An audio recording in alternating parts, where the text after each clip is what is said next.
যে দুনিয়ার থেকে যখন বিদায় নিতেছিলেন, হায় হায়, মালাকুল মউত যখন অনুমতি চাইতেছিলেন বুকে হাত রাখবো কি রাখবো না, তো বলছে অনুমতি দিব, আইনা আখি জিবরিল, আমার ভাই জিবরিল কোথায়?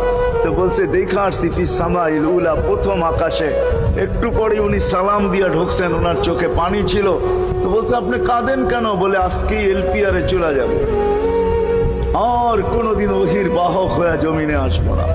আপনার পরে কোনো নবী নাই, কোনো রসুল নাই, আমারও ওহির কাজ শেষ। ওহির সুবাদে কখনো কখনো নৈকট্যময় জায়গায় চলে যেতাম, আজ থেকে আর যাওয়া হবে না। আমার চোখে পানি। দীর্ঘ ১.৫ লক্ষ নবী, ৩১৩ জন রসুলের কাছে আমি নিয়ে আসছি, আজকে শেষ দিন, এই জন্য চোখে পানি।